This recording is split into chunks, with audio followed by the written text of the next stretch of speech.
Yuna was 7 years old when her life changed forever. She lived on a spaceship called the Starfall with her mother and father. Her father, Park Do-hyun, was the captain of the ship. He was a tall man with kind eyes and strong hands. Her mother, Sora, was the ship's doctor. She had a gentle voice and always smelled like flowers.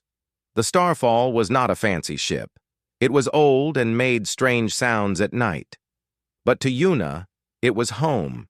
She had her own small room with a window that showed the stars. Every night before sleep, her mother would sing Korean songs to her. Every morning, her father would carry her on his shoulders to the control room and let her look at the endless space. They traveled from planet to planet, carrying goods and supplies to people who needed them. It was a simple life, but it was a happy one. One day, the Starfall stopped at a place called Keth 4. It was a mining moon, dark and covered with dust. They needed fuel for the ship. Yuna did not like this place. The air smelled bad and the people looked mean. But her father told her not to worry. They would only stay for a few hours. That night, everything went wrong. Yuna was in her room, playing with her small stuffed rabbit, when she heard a loud explosion. The ship shook hard, and she fell to the floor. Red lights started flashing everywhere. Alarms screamed in the halls. She heard her mother shouting her name. She heard her father yelling orders to the crew. Then she heard something else. Strange voices. Angry voices. Voices that did not belong on their ship. Her door burst open, but it was not her mother or father. It was a creature she had never seen before. It was tall and thin, with gray skin and 4 arms. Its eyes were black and empty. Behind it, more creatures poured into the ship. They carried weapons that glowed with blue light. Yuna screamed. The creature grabbed her with its cold hands and threw her over its shoulder. She kicked and cried and called for her parents. But the creature did not stop. It ran through the halls of the Starfall, past broken walls and burning metal. Yuna saw her father fighting 3 of the creatures at once. She saw her mother trying to reach her, tears running down her face. Then she was pulled through a hole in the ship's wall and thrown into a small, dark shuttle. The door closed. The shuttle flew away. And just like that, Yuna was gone. The creatures were called the Velrath. They were raiders and thieves who stole things and sold them for money. They had attacked the mining station to take supplies, but when they saw the human child, they knew she was worth more than anything else. Human children were rare in the outer parts of the galaxy. Bad people paid a lot of money to own them as slaves. The Velrath planned to sell Yuna to the highest buyer. Yuna was locked in a small cage in the cargo hold. She cried until she had no more tears. She called for her mother until her voice was gone. The Velrath did not care.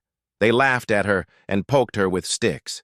They gave her only a little water and no food. For 3 days, the shuttle flew through space. Yuna did not know where they were going. She did not know if her parents were alive. She held her stuffed rabbit tight and tried to be brave like her father always told her to be. On the 3rd day, something strange happened. The shuttle started shaking. The Velrath began shouting at each other. Through a small crack in the wall, Yuna could see red light outside the ship. They had entered a place called the Crimson Nebula. Every child in the galaxy knew about the Crimson Nebula. It was a place where no one was supposed to go. It was the home of the Dracorath. The Dracorath were dragons. Real dragons. Not the dragons from Earth stories, but something much worse. They were as big as buildings. Their scales were harder than any metal. Their breath could melt stone and steel. They had ruled their part of space for thousands of years, and they killed anyone who entered their territory. No ship had ever gone into the Crimson Nebula and come back. The Velrath had made a terrible mistake. In their hurry to escape with Yuna, they had flown into the most dangerous place in the universe. Suddenly, the shuttle was hit by something massive. The walls tore open like paper. Air rushed out into space. The Velrath screamed as huge claws reached inside and pulled them out one by one. Yuna heard roaring that shook her bones. She heard sounds of tearing and crushing. She closed her eyes and covered her ears. Then there was silence. Yuna opened her eyes. The cage around her was broken. The shuttle was in pieces, and standing in front of her was the largest creature she had ever seen. It was a dragon. Its scales were dark red, like dried blood. Its eyes glowed like fire. Its teeth were longer than her entire body. Steam rose from its nose with every breath. The dragon looked down at the tiny human girl. It had never seen anything like her before. It tilted its massive head and made a low rumbling sound. Yuna stared up at the monster. She should have been afraid. Any other creature would have died of fear just from looking at this beast. But Yuna was very tired. She had cried all her tears. She had screamed all her screams. She had nothing left. So instead of running or crying, she just sat there among the broken pieces of the shuttle, holding her stuffed rabbit, and waited to see what would happen next. The dragon kept watching her. Then it did something strange. It gently picked her up in its massive clawed hand and spread its wings. Yuna was taken to a world of fire and monsters, and nothing would ever be the same again. The dragon carried Yuna through space. She did not understand how it could fly without a ship. But it moved through the stars as easily as a bird flies through air. The dragon's hand was warm, almost hot, but it did not burn her. It held her carefully, like she was made of glass. They flew toward a planet that glowed red and orange. Rivers of fire covered its surface. Mountains of black rock rose high into the sky. Smoke and ash filled the air.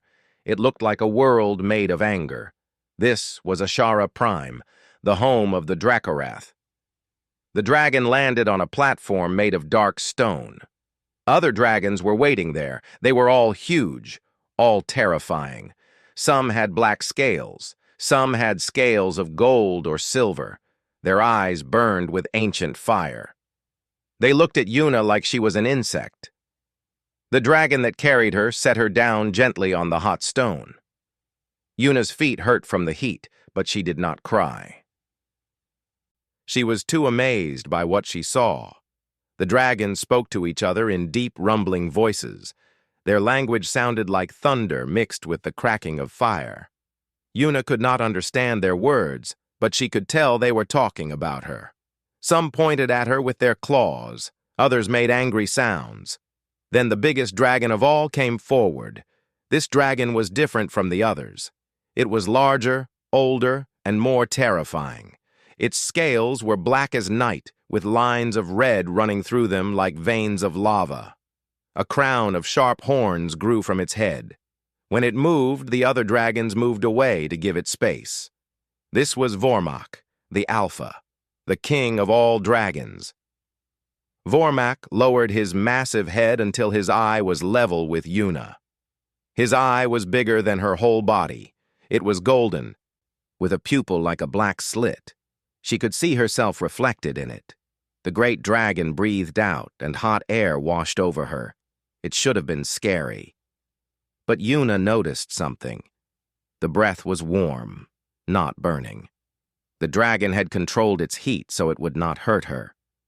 Vormak spoke in Universal Common, the language that most aliens use to talk to each other. His voice was so deep that Yuna felt it in her chest.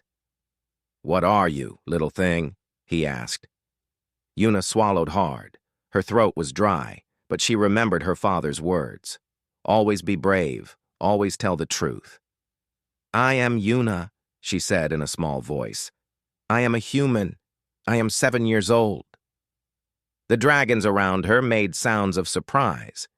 They had heard of humans but had never seen one. Humans were a young species. They had only been traveling in space for a few hundred years. The Dracorath had ruled the stars for 10,000 years. "Why were you on that ship?" Vormak asked. "Those creatures were criminals." "They took me," Yuna said. "They stole me from my mom and dad. I want to go home." Vormak stared at her for a long moment. Then he turned to the other dragons and spoke in their language again. The discussion was long and heated. Some dragons roared at each other. Some slammed their tails on the ground. Yuna did not know what they were saying, but she could guess. They were deciding if she would live or die. Finally, Vormak turned back to her. "You will stay here," he said. "We will decide what to do with you." Two dragons took her to a cave inside the largest mountain. The cave was hot and dark, but there was a small pool of water in the corner that was cool enough to drink. Strange glowing plants grew on the walls, giving just enough light to see. Yuna sat down on the hot stone floor. She was hungry, thirsty, and tired. She missed her mother's hugs. She missed her father's laugh. She hugged her stuffed rabbit and tried not to cry. She was alone in a world of monsters, but she was not alone for long. A dragon came to the cave entrance. This one was smaller than the others, though still 3 times bigger than any human. Its scales were a beautiful deep blue, like the ocean. Its eyes were softer than the other dragon's eyes. This dragon was young. Her name was Kira, and she was curious about the strange little creature. Kira looked at Yuna. Yuna looked back at Kira. Neither of them moved for a long time. Then Yuna did something that surprised them both. She smiled. It was not a big smile. It was small and tired and a little sad. But it was real. Despite everything that had happened, despite being taken from her home and brought to this world of fire and monsters, Yuna still had the strength to smile. Kira tilted her head. She had seen many things in her young life. She had seen enemies beg for mercy. She had seen creatures try to fight or run. But she had never seen anyone smile at a Dracorath. Kira walked slowly into the cave. She lay down near Yuna, curling her long body around the small human. Heat radiated from her scales, warming the cold child. Yuna leaned against the dragon's side. The scales were hard but smooth. The warmth was comforting. "Thank you," Yuna whispered. Kira did not understand the words, but she understood the feeling behind them. She made a low humming sound, almost like a cat's purr, and rested her head on the ground. Outside the cave, the other dragons watched this strange scene with confusion. Why was Kira protecting this creature? Why was the human not afraid? Something unusual was happening, something that had never happened before. And this was only the beginning. Days passed on Ashara Prime. Yuna stayed in her cave with Kira watching over her. The other dragons came sometimes to look at her. They stared at her like she was a strange animal in a zoo. But none of them hurt her. The Dracorath were confused. They had lived for thousands of years. They had fought wars with hundreds of species. Every creature they met reacted to them the same way. Some creatures ran in fear. Some creatures attacked in panic. Some creatures froze like statues, too scared to move. But this small human child did none of those things. She did not run. She did not fight. She did not freeze. She simply existed among them like it was normal. The dragons had a special power. They could feel the emotions of other living beings. They called it the echo. When they looked at most creatures, they felt fear, anger, or hate. These feelings were like food to them. They fed on the terror of their enemies. But when they looked at Yuna, they felt something different, something they had never felt from any alien before. They felt trust. The little girl actually trusted them. She was not pretending. She was not hiding her fear behind a mask. She genuinely did not see them as monsters. When she looked at the dragons, she saw big, scary creatures who had saved her from the bad aliens. She saw potential friends. This confused the dragons deeply. How could any creature trust them? They were killers. They had destroyed entire planets. They had burned civilizations to ashes. Everyone in the galaxy feared them, but not this child. Vormak called a meeting of the Circle of Embers. This was the council of the 12 most powerful dragons. They ruled the Dracorath together with Vormak as their leader. "What should we do with the human?" asked one dragon named Tarek. He was old, very old. His scales had turned gray with age. He had killed more living beings than anyone could count. His voice was tired but dangerous. "Kill it," said another dragon.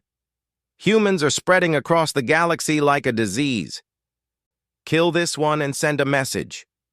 "But it is just a child," said a third dragon. "It has done nothing wrong." "That does not matter. It will grow up. Humans grow up fast. They multiply fast. They are dangerous."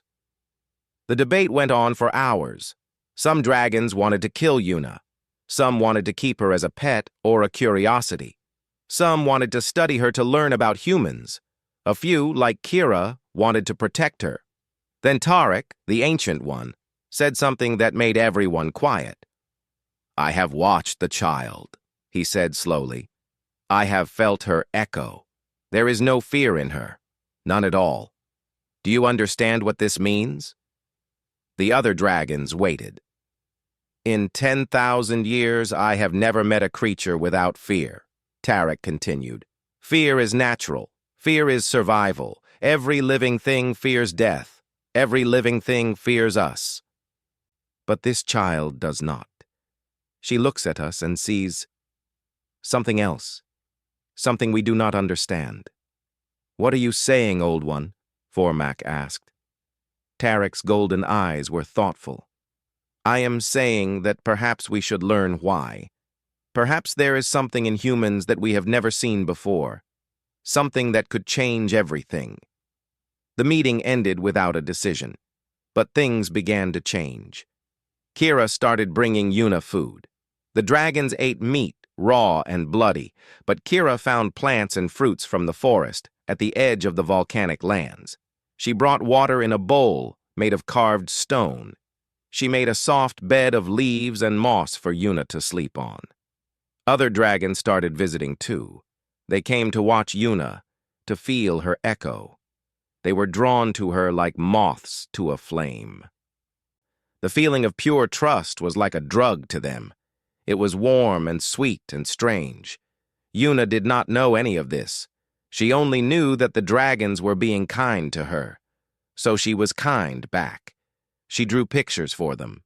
Using ash from the volcanic rocks and flat stones for paper, she drew images of her family. She drew her father with his big smile. She drew her mother with her long hair.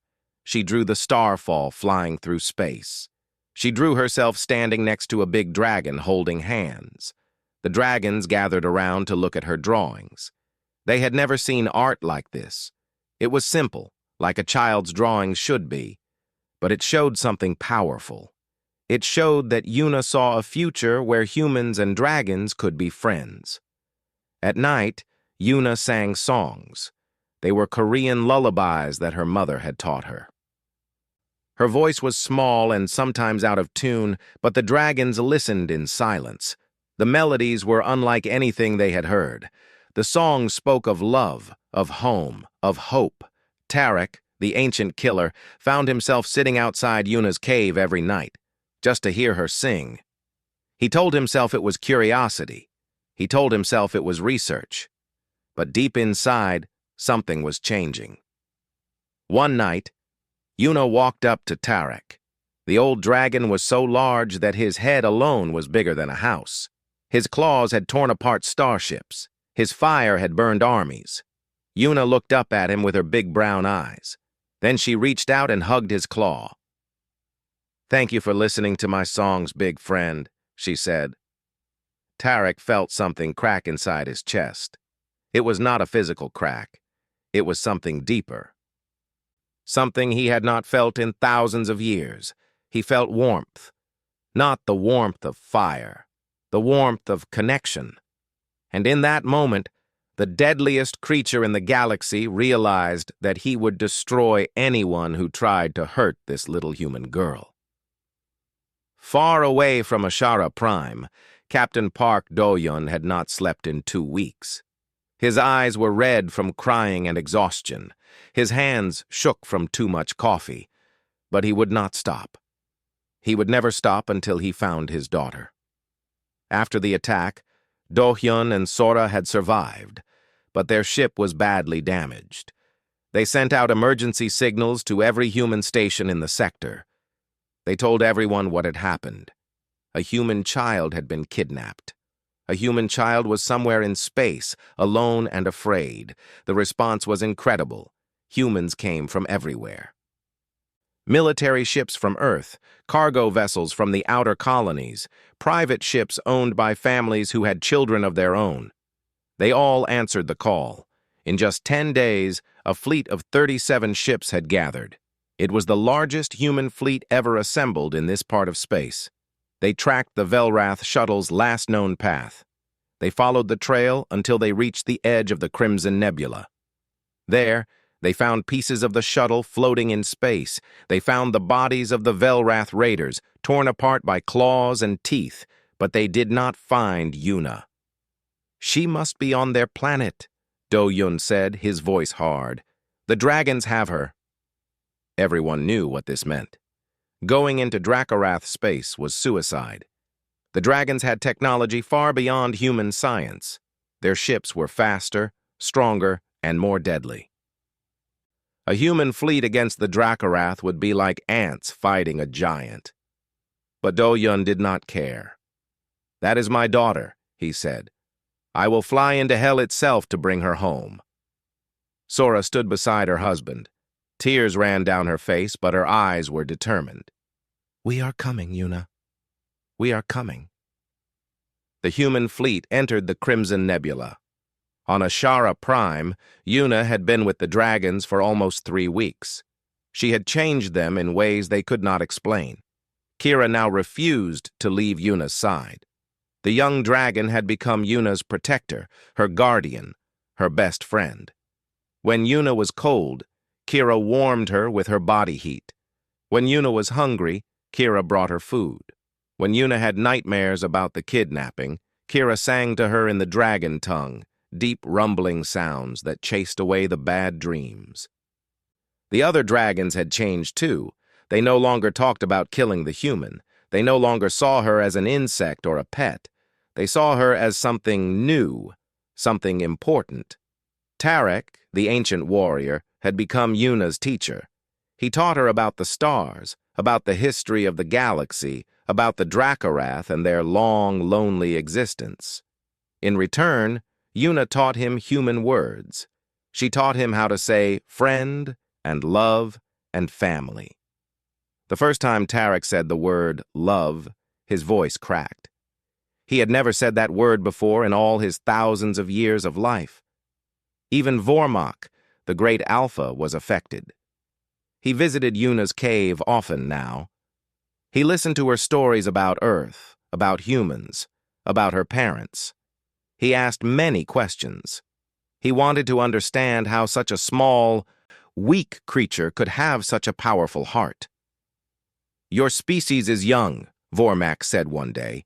"You have only traveled the stars for a few hundred years. We have ruled for 10,000 years.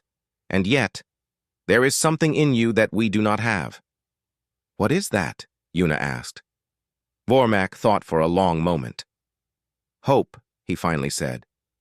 "You have hope even in the darkest times. We Dracorath are powerful, but we are tired. We are old. We have forgotten how to hope. But you hope even when you should not. You trust even when you should not. You love even when it is dangerous." Yuna smiled at him. "My mom says that love is never dangerous. She says love is the strongest thing in the universe." Vormak looked at this tiny human child. In all his years, he had never met anyone so brave or so foolish. And he realized that maybe bravery and foolishness were sometimes the same thing. Then the alarm came. Dragons across Ashara Prime looked up at the sky. A fleet of ships had entered their space. The ships were small and weak by Dracorath standards, but there were many of them, and they were coming fast. The ships were human. Vormak called the circle of embers together. "The humans have come," he said. "They want their child back. But they have entered our space without permission. They have broken our law. "Then we destroy them," said one dragon, "as we destroy all invaders." "Wait," said another voice. It was Tarek, the ancient one. "The child's father is with that fleet, her mother too. They have come to save their daughter. Would we not do the same for our young?" The dragons argued fiercely. Some wanted to attack the human fleet immediately. Some wanted to talk first. Some did not know what to do. In the middle of the argument, Kira spoke up. She was young and had no place in the circle of embers, but her voice was strong. "Yuna taught me something," Kira said. "She taught me that being strong does not mean hurting others. It means protecting what you love. Those humans are protecting what they love. If we attack them, we prove that we are nothing but monsters. If we talk to them, we prove that we can be more." The circle fell silent. No one had ever heard such words from a dragon before.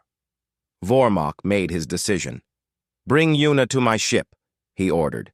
"We will meet these humans, and we will see what kind of creatures they truly are." The Dracorath fleet rose from Ashara Prime. Hundreds of massive dragon ships, each one capable of destroying a planet. They flew toward the human fleet, which suddenly looked very, very small. The stage was set for a battle that would change the galaxy forever. But it would not be the kind of battle anyone expected. The two fleets faced each other in the darkness of space. On one side, 37 human ships. They were small, old, and weak. Their weapons could barely scratch the paint on a Dracorath vessel. But they were there, ready to fight, ready to die. On the other side, 300 dragon ships. Each one was a mountain of metal and fire. Each one carried weapons that could turn planets to ash. The Dracorath had never lost a battle. They had never even come close. Captain Park Do-yun stood on the bridge of his damaged ship. His hands were steady now. His eyes were clear. He was not afraid. He was a father, and his daughter needed him. "This is Captain Park Do-hyun of the human vessel Starfall," he said into the communication system. "We have come for our daughter, Yuna. We do not want war. We only want our child back. Please, let us speak." For a long moment there was silence. The human crews held their breath. The dragon ships did not move. Then a voice came through. It was deep and powerful, like thunder from a mountain. "Human! I am Vormok, Alpha of the Dracorath. Your child is safe. She is on my ship. But you have entered our space without permission. This is a crime punishable by death." Sora grabbed her husband's arm. Tears were falling down her face. "Yuna is alive," she whispered. "Our baby is alive." Do-yun's voice did not shake. "Then kill me," he said. "Kill all of us. But let my daughter go first. Let my wife take her home, then you can have your justice." On Vormak's ship, the Dragon Alpha heard these words. He looked down at Yuna, who stood beside him on the massive bridge. The little girl's eyes were wide with hope. "Your father loves you very much," Vormak said to her. "He is willing to die for you." "My dad is brave," Yuna said. Her voice was small but proud. "He is the bravest man in the whole universe." Vormak made a sound that might have been a laugh. "Perhaps he is. But bravery without power is just foolishness. We could destroy his fleet in seconds." "But you won't," Yuna said. Vormak looked at her with his burning golden eyes. "Why do you say that?" Yuna walked forward until she stood right in front of the great dragon. She had to look up very high to see his face. "Because you are not bad," she said. "You saved me from the bad aliens. Kira took care of me. Tarek taught me things. You all protected me. Bad people do not do that. You are good. I know you are." The bridge fell silent. Every dragon there watched this tiny human standing before their king. Then Yuna's voice began to shake. Tears formed in her eyes. "Please, big dragon. Those are my mom and dad out there. They came because they love me. They are scared. They think you might hurt me, but you did not hurt me. You were kind to me. Please do not hurt them. They are good people. They are my family." She started to cry. The tears fell down her cheeks and dropped onto the metal floor. "Please," she sobbed. "Do not hurt people who love. That is what monsters do. And you are not monsters. You are my friends." Vormak felt something he had not felt in centuries. His chest hurt. His eyes burned. He looked at this crying child, this small, weak creature who had somehow found the courage to stand before the most powerful being in the galaxy and beg for the lives of others.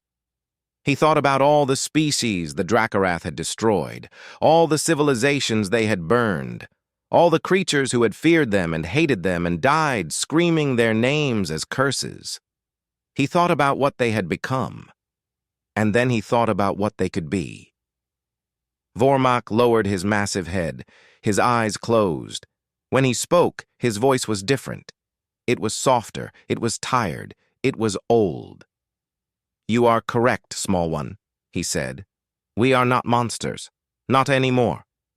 He raised his head and spoke into the communication system.